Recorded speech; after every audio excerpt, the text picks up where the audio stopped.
We're here celebrating your book, Shaun, and it's called Win Anyway, How to Turn Obstacles into Opportunities. I like to start by always asking people to sort of, we read writers' words, we're moved by the words, but often I want to know the world that those words are coming from. So before we even jump into the mechanics of the book and talking to us about your work as an author, who are you? Who are your people? Ooh, that's so I'm a father, and I'm a teacher, and I'm a bridge. I'm an educator. I am a love host. That's fancy. Everything. Love host. I feel like I need to be taking notes. That's good. Okay. Everything that I do, I want it to scream love. And that's a part of who I am. I'm a worshiper, I'm a church boy, I'm a nerd. All of those are a part of me. But who are my people? My people are the folks on the margins. My people are the marginalized. My people are the modern day lepers of society. And that can go many ways, but those are my people. I love that. It's 4th of July. We're just recuperating from 4th of July, so y'all might hear some noise. Or gunshot. Listen, I come from. I should also say, we also have some other connections. I am from Camden, New Jersey. Yes, the original hood, and spent a good portion of time in Newark. So and if you made it out of Camden, you can make it anywhere. I love my city. I stand for Camden. I stand for Newark. Listen. Thank you for that. I love this idea of you being a love host, and I love the idea of naming your people as folk who exist on the margins, because that's where freedom exists. Or that's at least where freedom should begin, right? But okay, let's get to the book. Why this book? Why now? And why you? Like, why were you the best person to write it? I had 2 strokes, and the last stroke almost took me out of here. And while I was preparing for this interview today, went to see a show. My friend is Tina Turner, and I happened to look on Facebook, and I noticed that a singer that is widely known, she just died yesterday from a stroke. Mm-hmm. Everybody knows her because she's sung with some of the greats, and she's young. And I haven't gotten back out of my mind that everybody posting about her today could have been everybody posting about me last year. I'm no longer able to say my life is happenstance, or I'm just young and I have a lot of time. I'm on borrowed time. And I had 2 strokes that were major in 2 years. And I'm here talking, I'm here writing, I'm here. I got my own self dressed today. I got my smile back. I was able to pick up my daughter from school. I drive my own car. I typed today when I could not type for 6 months. Now, you as a writer, you can understand the purgatory that I was in, the pivot that I had when I said, okay, I've written for some of the greats, but if I never type again, I'll have to shut down my company. And I couldn't tie my shoe for 6 months. Everything was hard, and I made it. And this is the thing, like, I am not special. If God wanted me to go last year, I could have gone. But if I'm here, that means I have something to contribute. And this book took longer than any other book that I have written in my life. And this is probably the 10th book that I've written personally, but it took me 3 years. And in those 3 years, I experienced grief after grief. I've experienced the pandemic. I've experienced 2 strokes. I've experienced heartbreak. I've experienced all of that, and I'm still here to tell everybody that's watching this or that's in this room, you can win anyway. Because I've never been able to go the route that is most traveled. Mine is always another route. And so, why me? I think that this book called me before I called it. This is my valley moment. This is me, I guess, at the halfway point of my life, saying, okay, before I go to the next great thing, I want to look back and say, at every single chapter of my life, I won. And I've had some really difficult seasons. I've had some difficult years. But anybody that's watching this, do not focus on the difficulty. Do not focus on the losses. Focus on the light at the end of the tunnel. Focus on the people that have made you who you are. I know a lot of people in LA, but I don't know anyone like you. Because you have been a light in my life for decades. I don't know if I would have gotten accepted to Princeton if you did not call me that day and you said, I can't make it. Can you go on my behalf? On this panel with these brilliant people, I was like, yo, why would he invest that much in me? And when I went on your behalf, I was sitting next to Yolanda Pierce. And she said, the applications are over this year, but if you apply tomorrow, I would have never gone to Princeton without you. I would have never pivoted my life at Duke without you. I would have never been grown enough to stand in my own skin without you. Okay. And I wanted this interview to be my thank you letter to you. Oh, wow. Thanks. Because it's hard out there when you're the first. But I'm the leper that comes back to say thank you. Because you have single-handedly changed my life. Wow. For the better. And our friendship has progressed. We don't talk every month, we don't talk every year.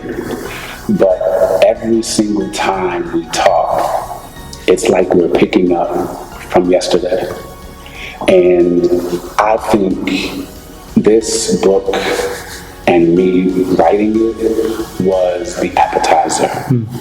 I think that these interviews, I think that these conversations with the people that are in the room and on social media, they will far exceed my expectations. So That was a long answer, but I think that this book was writing me. That's beautiful. Thank you. And you said something like, I'm not special, but you are. You are. And I'm glad that you're here. I'm glad that you're alive. And I'm glad that you had the fortitude and the strength to write this. You are winning anyway. Find a passage in there, a short one, that either challenged you to write or to this moment still deeply, deeply moves or inspires you. Read to us. Okay, I'll read the last paragraph in my letter to my daughter. I want to end this chapter by encouraging you to write an ode to your reason. If your reason is an unborn child, if your reason is an unrealized dream, if your reason is a stage 1 nonprofit, if your reason is a spouse in your life or the spouse of your dreams, what would you write to your reason to thank them? Dear Zanai, I can't tell you how many times your smile has snapped me back into reality. I can't articulate the way my heart has expanded to embrace a love that I've always wanted but never experienced. I can't tell you how many times your voice on the phone protected me from emotional injury. Noonie, I am alive because you would not let me die. I have been many things to many people. You have been many things to me. A bundle of joy, a gift of grace, a reminder of forgiveness, a portrait of love, but most of all, you've been my bodyguard. Zanai Esther, you protect me by slowing me down. You protected me by teaching me presence. Your smile on the days that I wanted to cry. And because of you, I want to live again. Because of you, I want to love again. Because of you, I want to do more than impress the world. I want to impress you. Because of you, temporary happiness has turned into permanent joy. Now that you're here, it matters less if I get a PhD or if I become a best-selling author. Now that you're here, it matters less if I record a #1 song or if I get to preach at a TD Jakes conference. I'm realizing the value of love. I had always known the definition of love, but I'm not sure that I always understood its value. Love made me come home early from Germany to see you for 5 minutes. Love made me turn down an offer at an out-of-state job to ensure that I was present to every parent-teacher conference. Love made me give up many Saturdays to watch Frozen for the 95th time with you. Love made me dance in the car because you asked me to dance. Love made me sing in the park because you asked me to sing.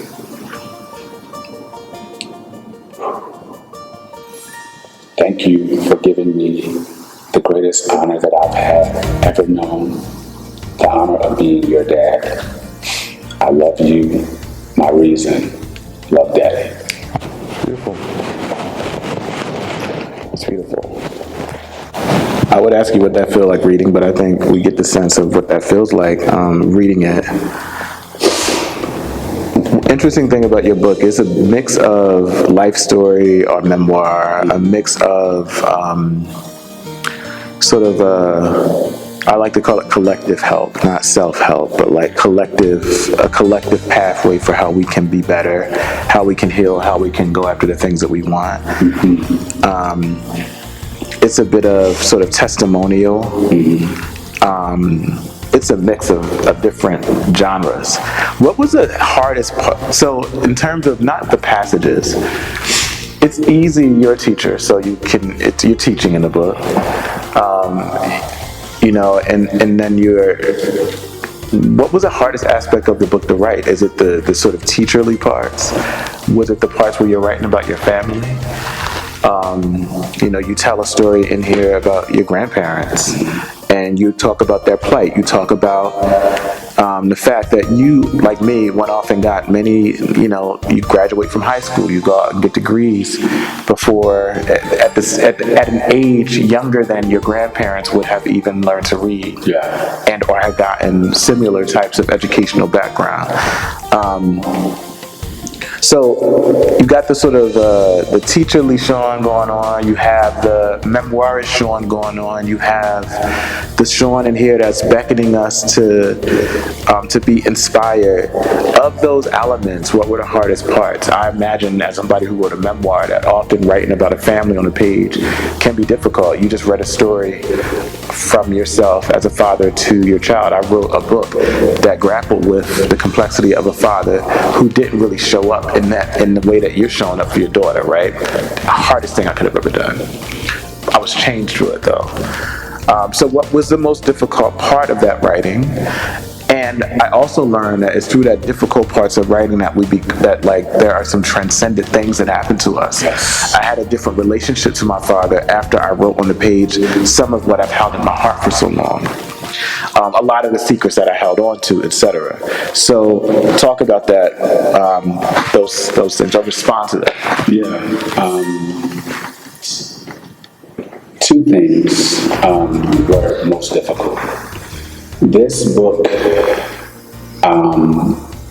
is a pivot for me in a major way, because this book is not the preacher Shaun. There's no text that I'm citing. There are no stories that are in the Bible that are in my book.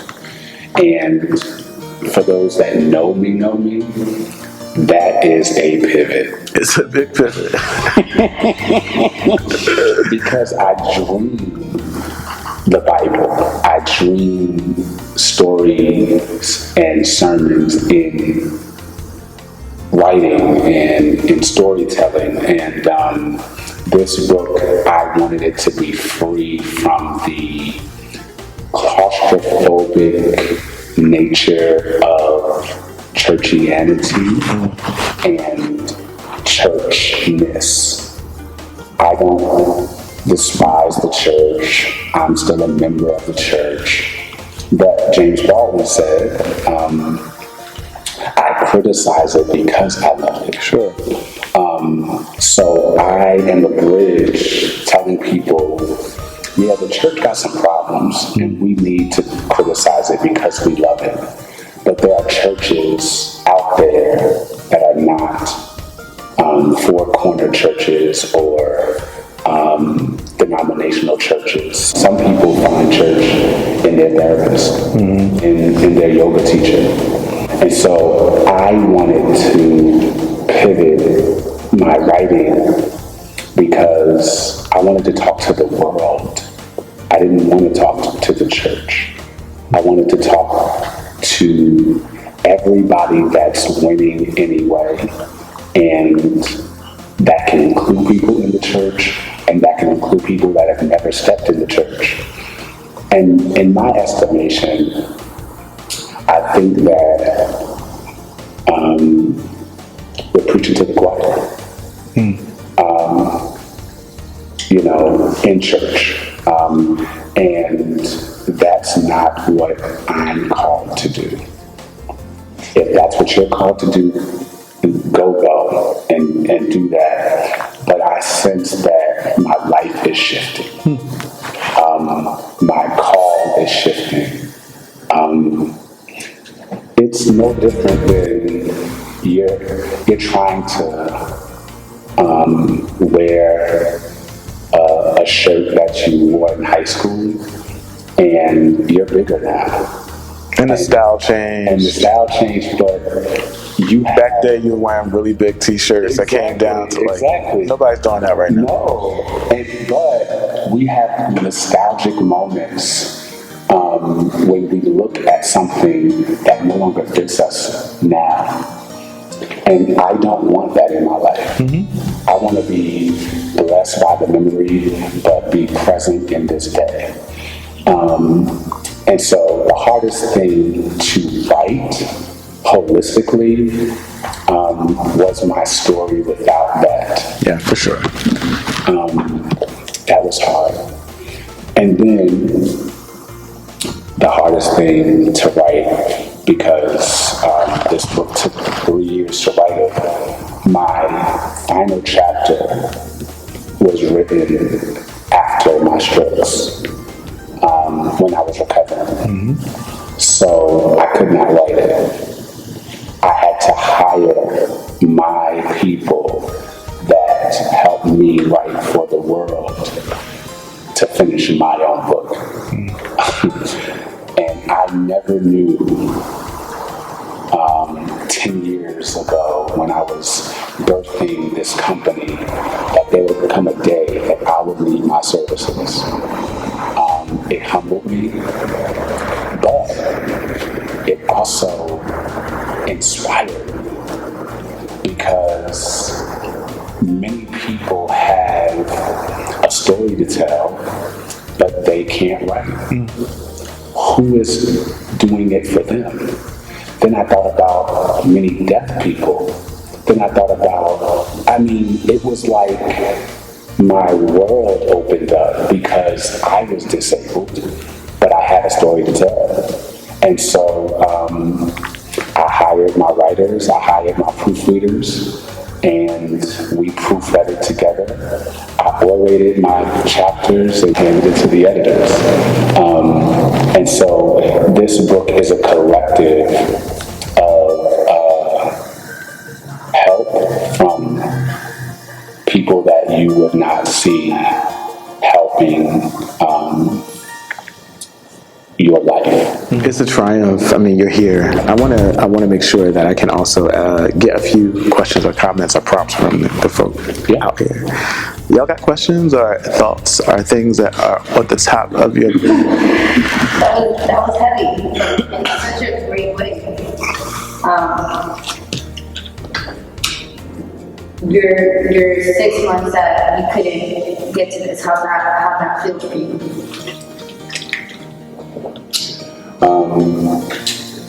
I was depressed. I was depressed because